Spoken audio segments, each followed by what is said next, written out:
The Taco Bell Enchirito is back, but I'm making it at home. Some of you might not even know what an enchirito is. It debuted in the 1970s, maybe it peaked in the 80s or 90s. They revamped it, they left off the black olives, and this is what it is. A burrito smothered in enchilada sauce and cheese.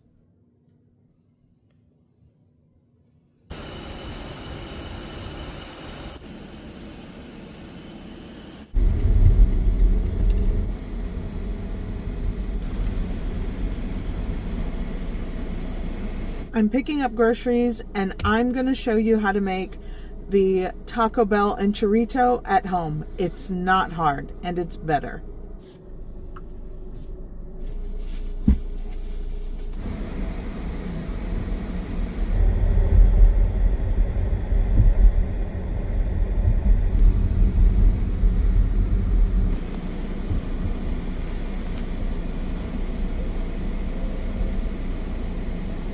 Okay, so I'm going to clean and remove the stems and seeds from around, I'll say, 8 guajillo chiles. These are dried chiles.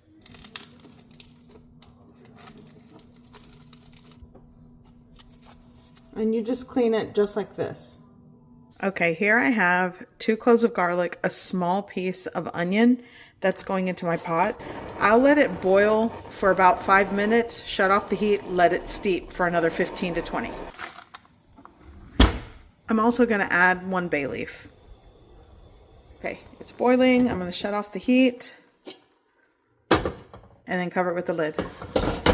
I'm going to let that steep for another 15 minutes. There are so many ways to make enchilada sauce. You could use store-bought packet.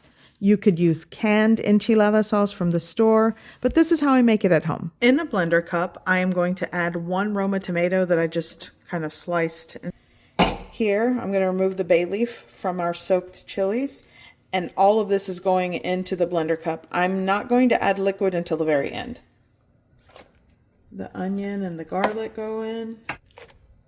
A half teaspoon to a full teaspoon of ground cumin.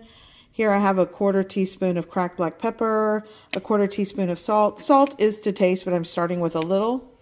That's going in. I'm also going to add a little bit of chicken bouillon powder, like a half teaspoon.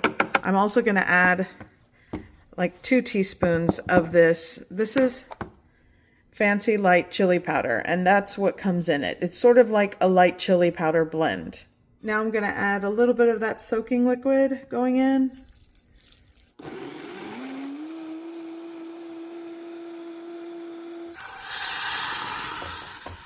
Okay, I'm going to add some water. I want this to be a little bit, not runny, but liquidy so it can simmer. There we go. Give that a mix. I'm going to taste this. I actually already tasted it, so I'm going to adjust with more of salt, seasoning, things like that. And I suggest you do the same. And you might think this is strange, and I typically don't do this, but for some reason, I didn't taste the soaking liquid, and it was kind of bitter. So I'm going to add a little bit of sugar to help the bitterness. Give that a mix, give it a taste, let it simmer gently for about 5 to 10 minutes, and you have your sauce that goes on top. I'm going to make some refried beans, and this was a can of just cooked pinto beans from the store that I drained and rinsed. Here, I have a preheated pan with a little cooking oil. I'm going to add some onion and let that saute and become aromatic just a little bit. Okay, now I'm going to add the beans. I'm also going to add just a little bit of water, like a 1/3 cup, and let that simmer before I start to mash them. Also, going to season with, this is a blend that I made. It's garlic, salt, pepper, and onion powder. Just going to shake that in and let that simmer. I'm going to mash these, and once they're mashed and combined, give it a taste, adjust to your preference. Oops. Okay, for the ground beef, a little bit of cooking oil because this is a lean ground beef. This pan is not preheated. If you want to get good browning on your ground beef, you'll want to preheat and do all those things, but I'm literally going to try to create that Taco Bell ground meat I'm going to add my taco seasoning on top. Here I have like a half cup of water. I'm going to break this apart. It's going to sort of simmer, boil, break apart, kind of get a little mushy. And then once the liquid in the pan evaporates, it'll sort of saute, and that's your ground beef. Very simple. There's so many ways to make ground beef. Make the one that you like. This is what I'm doing today. And this is the ground beef. It's done. Taste it for salt, seasoning, adjust to your preference, but this is pretty good.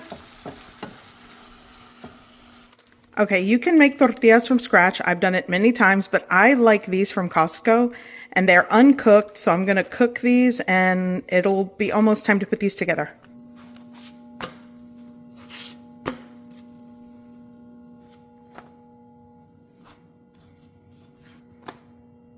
Okay, let's go over the components. Taco ground beef, refried beans, and your enchilada sauce.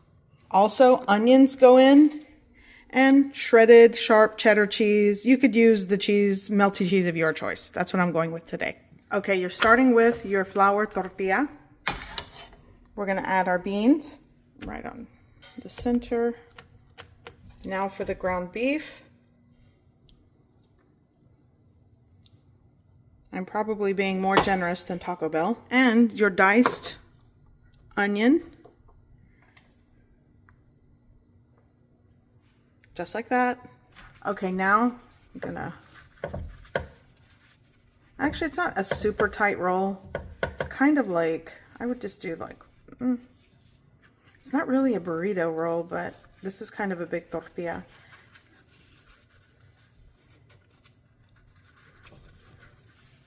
There we go. And now I saved this from Taco Bell. I'm gonna add it right there. And here's our enchilada sauce that we made.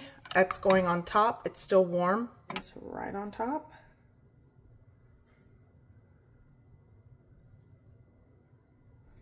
And now for the cheese.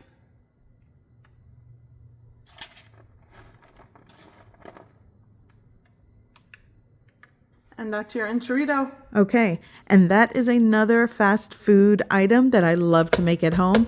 It's not hard, and it's actually pretty tasty. This was actually requested from my son, and he totally loved it. And he tried one from Taco Bell, he tried mine, and of course, he loved the homemade version.